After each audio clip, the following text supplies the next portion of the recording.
Bonjour Christelle. Bonjour Elvire. Alors aujourd'hui nous nous retrouvons pour parler de votre bibliographie. Alors quel a été votre premier ouvrage? Alors, mon premier ouvrage a été Instant Fuji, qui relate mon expérience au Japon, un voyage initiatique de plus de 6 mois où j'ai travaillé et vécu au Japon à la fin des années 80, début des années 90. Et ça a été un moment très structurant de ma vie. Et j'ai souhaité le relater pour pouvoir partager avec le plus grand nombre cette expérience forte qui m'a constituée. D'accord. Donc quel déclic vous a lancé dans l'écriture? En fait, j'ai toujours aimé écrire, mais je me suis un peu censurée à l'adolescence, un moment où j'écrivais énormément, beaucoup de poésie, beaucoup de récits. Et puis en fait, ça a été au moment de mon burn-out en 2004, où j'ai eu le sentiment impérieux de me reconnecter à l'écriture et à l'expression de moi-même. Et ça a été donc ce premier livre, Instant Fuji. Je dois dire que depuis l'âge de 20 ans à peu près, chaque année j'écrivais ma liste des objectifs. Et dans les objectifs, c'était toujours écrire un livre, écrire un livre, écrire un livre. Et ça a été en 2004 que ça s'est réalisé. Voilà. Vos récits sont-ils autobiographiques? Oui, une grande partie est basée sur des faits réels, autobiographiques. Et on se rend compte, en fait, quand on écrit, que très rapidement, on a l'ossature, qui est une ossature autobiographique, mais que s'autoriser un peu de poésie et un petit peu de fiction, ou romancer tout simplement les faits, parce que la mémoire n'est pas toujours complètement infaillible, en fait, on se rend compte que très vite, on croit écrire un récit et finalement c'est un roman. Et quand on veut écrire un roman, finalement, on se rend compte que c'est presque un récit. Donc vous écrivez un peu pour vous souvenir, pour garder des traces de votre passé? Oui, tout à fait. C'est un peu un côté un peu témoignage, mais il y a surtout un grand plaisir. C'est-à-dire que quand j'écris, je suis dans une espèce d'état de joie qui me fait énormément de bien.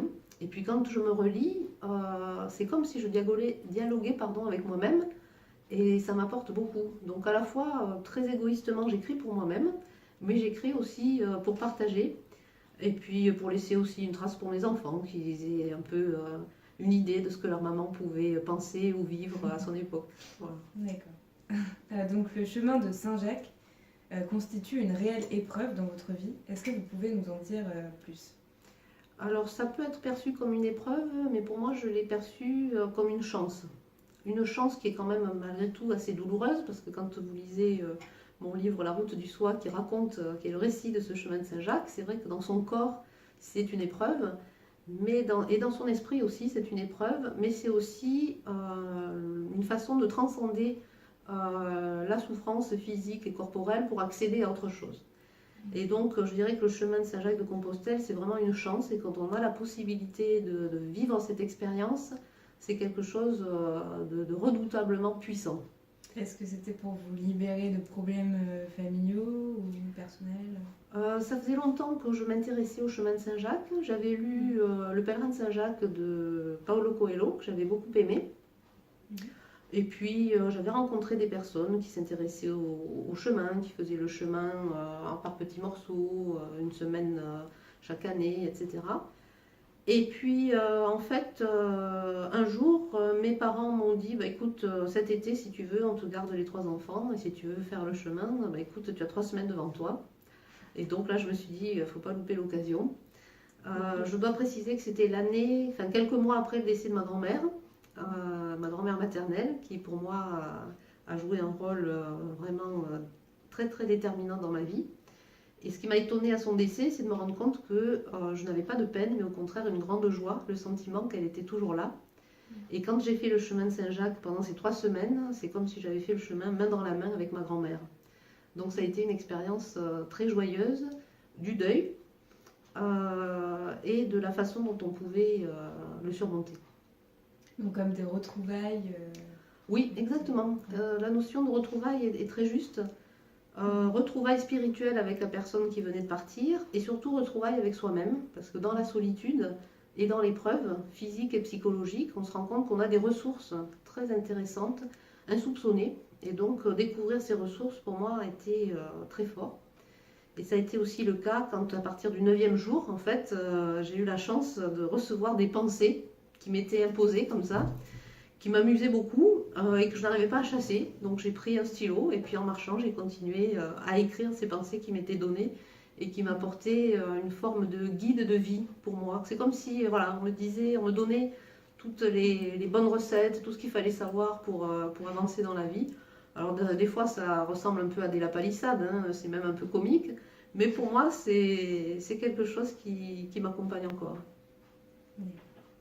Est-ce que vous avez peur du syndrome de la page blanche? Non, pas pour l'instant.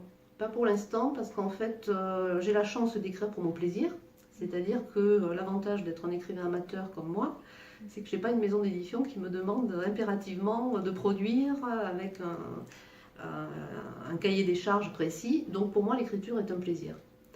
Et c'est vrai que la crainte, c'est de plus se donner le temps d'écrire. Et ça, je suis très vigilante là-dessus par rapport à mon travail, par rapport à ma vie de famille.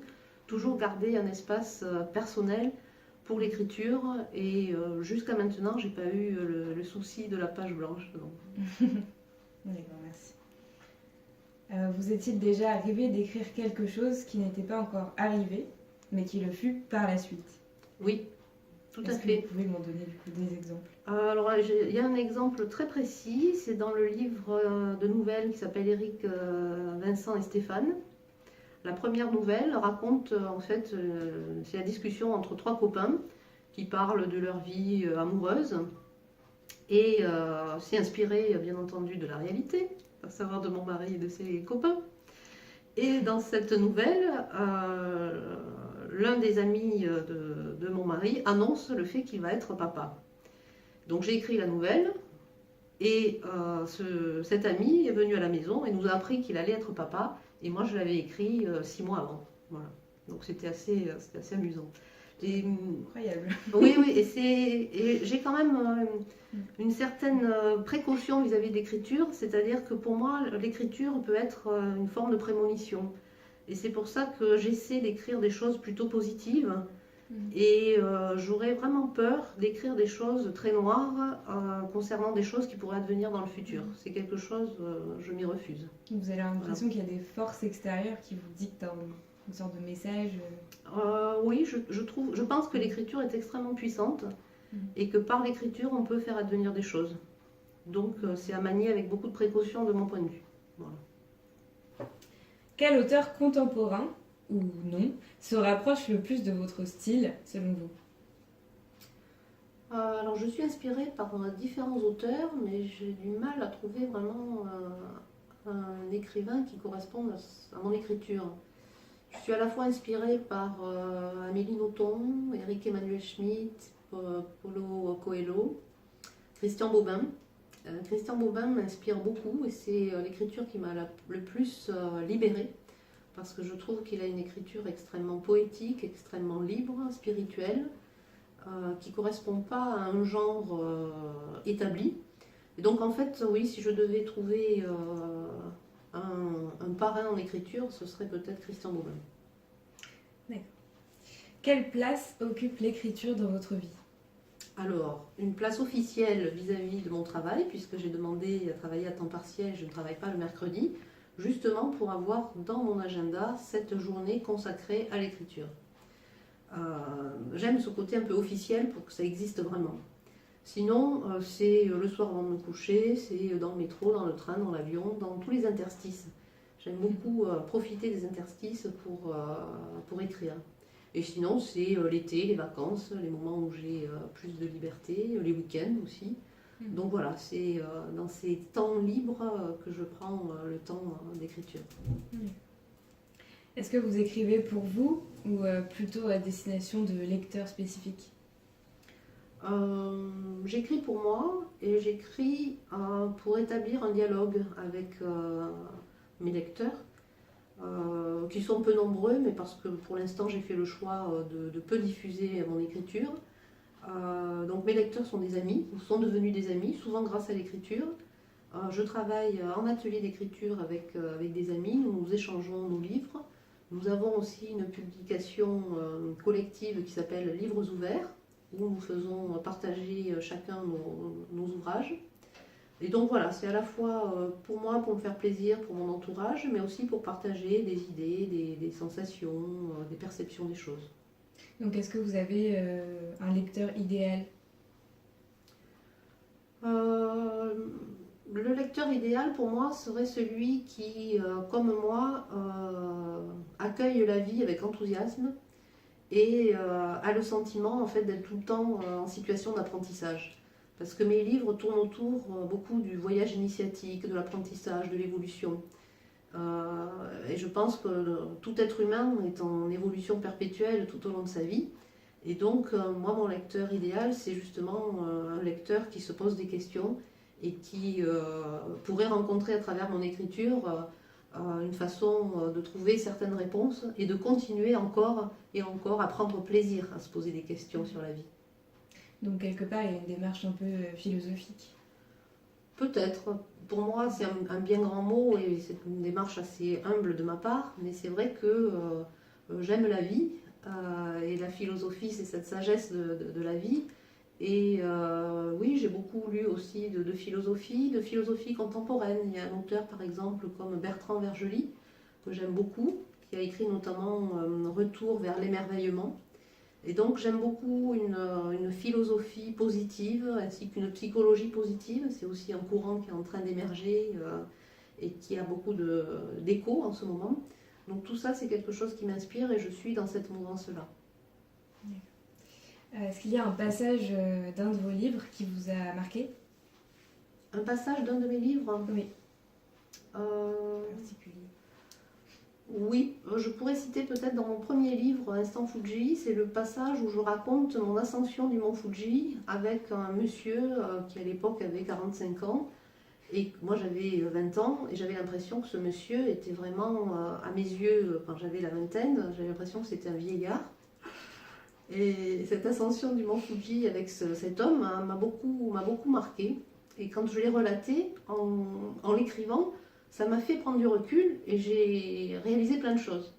Et notamment le fait qu'à 45 ans, qui est l'âge que j'ai dépassé puisque j'en ai 48 aujourd'hui, mais qu'on a encore la pêche, qu'on est encore jeune et qu'on est capable de faire plein de choses. Et donc grâce à l'écriture, je me suis rendu compte qu'on avait beaucoup de préjugés, qu'on avait beaucoup de perceptions qui évoluent en fait avec l'âge et avec le temps. Et donc ce passage de cette expérience de l'ascension du mont Fuji a été pour moi intéressante d'un point de vue d'écriture et de prise de conscience. Alors vous faites beaucoup de photos, est-ce qu'elles sont le ciment de vos livres? La photo, c'est une activité que j'ai vraiment pleinement exercée en 88, quand j'ai fait mon premier voyage en Asie, où là, en fait, j'ai pas eu l'opportunité de me poser et d'écrire, et donc mon récit de voyage est plutôt un récit photographique. Et je trouve que les photos sont le témoin de beaucoup de choses en termes de souvenirs d'une époque. Et les photos que j'ai prises en 88, de la Chine de 88, de Hong Kong, de Taïwan, du Japon et de la Corée au moment des Jeux Olympiques de Séoul, tout ça, ça laisse une trace précise et je l'ai donc en souvenir, mais je ne l'ai pas en écriture. Après, j'ai eu le souci en fait d'allier les deux et souvent d'écrire et en même temps de prendre des photographies dont je n'ai pas eu toujours l'occasion de faire tout le tri et la mise en valeur nécessaire. Quel domaine illustre le plus votre bibliographie? C'est-à-dire le travail, le loisir, le pèlerinage, la famille? Quel domaine en fait, je crois que la particularité de mes livres, c'est d'essayer de montrer l'interpénétration des différents domaines, des différents sujets. Et en fait, je pense que on n'est pas uniquement un professionnel, on n'est pas uniquement une mère, on n'est pas uniquement un voyageur, on n'est pas uniquement un écrivain, uniquement un touriste, etc. Je pense que mes livres essaient de relater la complexité et l'interpénétration des différents domaines, des différentes expériences. Je pense notamment au voyage professionnel que je peux faire.